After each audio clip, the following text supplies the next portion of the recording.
নমস্কার, আমার চ্যানেল সর্ষে পোস্ততে আপনাদের সকলকে স্বাগত জানাই।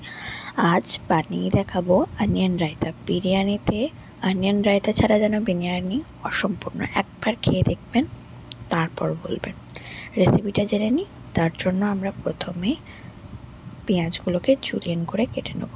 খুব সরু সরু করে পেঁয়াজগুলোকে কেটে এভাবে হাত দিয়ে চটকে নেব। তাতে কী হবে, পেঁয়াজের রসটা বেরিয়ে যাবে আর পেঁয়াজগুলো একটার থেকে আরেকটা আলাদা হয়ে যাবে।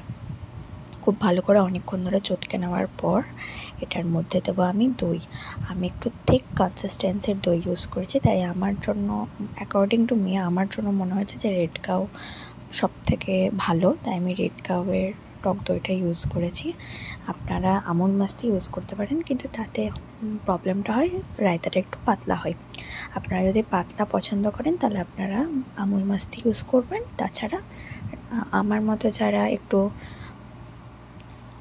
দইয়ের স্বাদ নিতে পছন্দ করেন, অথেন্টিসিটি পছন্দ করেন, তারা চোখ বন্ধ করে রেড কাউ।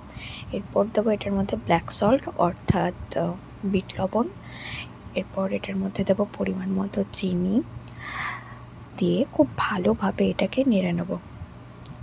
নুনটা দিয়ে কিন্তু পেঁয়াজ থেকে অনেকটা জল বেরোবে। আর এখানে আমি ইউজ করেছি হচ্ছে ভাজা মশলা। ভাজা মশলার মধ্যে দিয়েছি জিরে গুঁড়ো আর খুব অল্প পরিমাণে শুকনো লঙ্কার গুঁড়ো দিয়ে শুকনো খোলায় ভেজে গুঁড়ো করে রেখেছি। সেই ভাজা মশলাটা আমি অল্প মতো দিয়ে দিলাম। সেই স্বাদ আনার জন্য আপনারা চাইলে এটা স্কিপও করতে পারেন, তাতে কোনো স্বাদের বদল হবে না। অনেকে রায়তার মধ্যে সর্ষের তেলের মধ্যে কিছুটা জিরে শুকনো লঙ্কা দিয়ে ছঁকও দেয়, এটাও দেওয়া যেতে পারে। আমার রায়তা রেডি হয়ে গেল। আপনারা বানিয়ে দেখবেন কেমন হয়েছে আর আমাকে অবশ্যই কমেন্টে জানাবেন। Please do subscribe my channel and thanks for watching. If you like this video, don't forget to press the like button. Thanks for watching.